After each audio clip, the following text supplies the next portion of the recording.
Picture a nation right on the equator, sitting on the Atlantic coast of Central Africa. A land of incredible, almost unbelievable contrasts. We're talking ancient, emerald rainforests right alongside towering modern oil rigs. A place of staggering wealth and at the same time, persistent, grinding poverty. This is the story of Gabon, a country built on a single powerful contradiction, a paradox of plenty. So to really get Gabon, you have to start right here with the green. This isn't just a pretty landscape. It's the ecological crown jewel of the entire continent. It's a vast, thriving wilderness that literally acts as one of the great green lungs for our planet. Okay, let's just focus on this number for a second.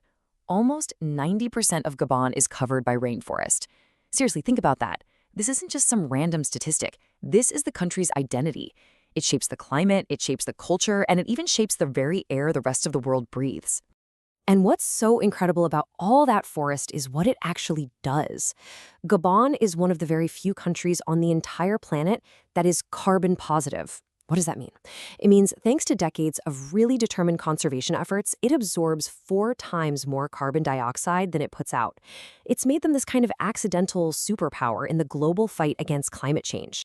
And this green canopy, you better believe it's absolutely teeming with life. We're talking about a sanctuary that protects more than half of all of Africa's remaining forest elephants. It's a critical stronghold for western lowland gorillas and chimpanzees. So you see, it's not just a forest. It is one of the planet's most vibrant and vitally important hotspots of biodiversity.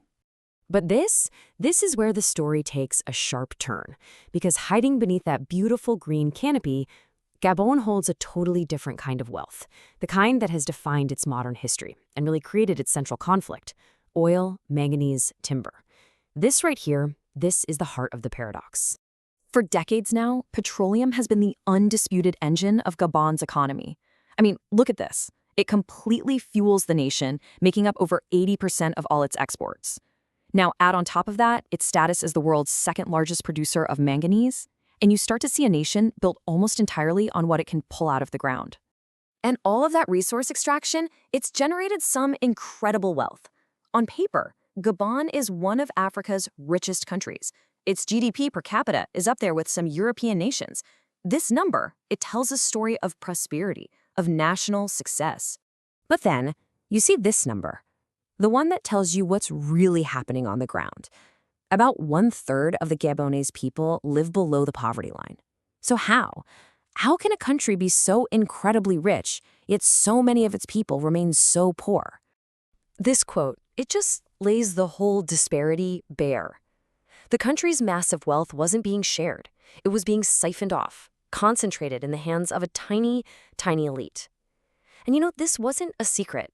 It was the defining feature of the country for over half a century. To understand how this happened, we have to look at its politics. You see, not long after Gabon got its independence from France back in 1960, its story became the story of a single family, the Bongos. Their rule would last for more than 5 decades, and it would shape every single aspect of the nation's life. So let's just walk through how this dynasty was built.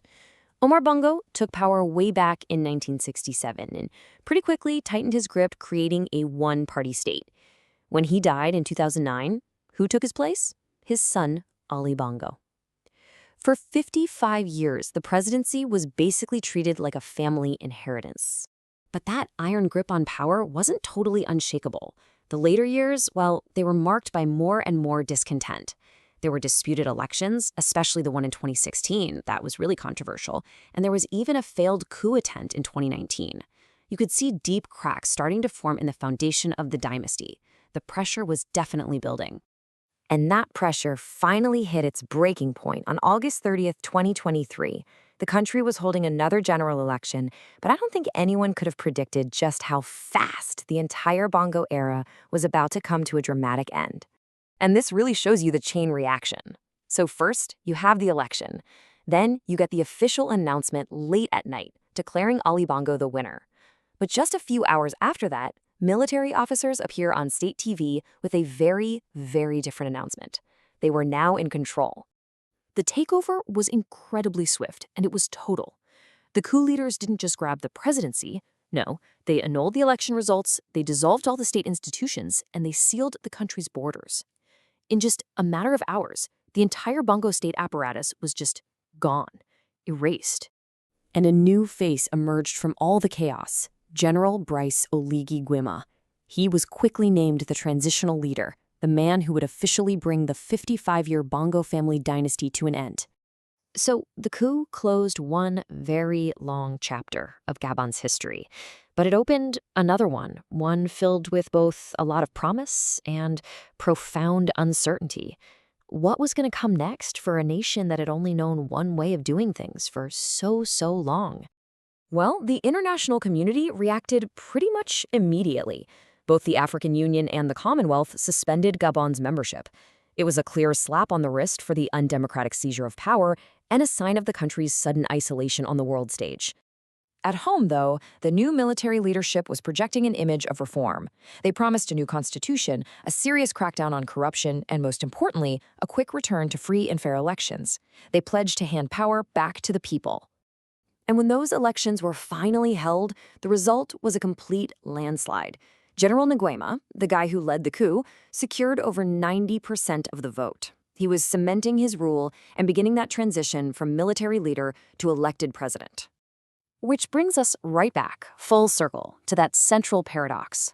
A new era has begun in Gabon, under a new leader. But the fundamental question, it's still the same. After decades of concentrated power, can this nation's immense natural wealth, both the green of its forests and the black gold of its oil, finally be used to build a truly prosperous future for all of its people? For now, that answer is yet to be written.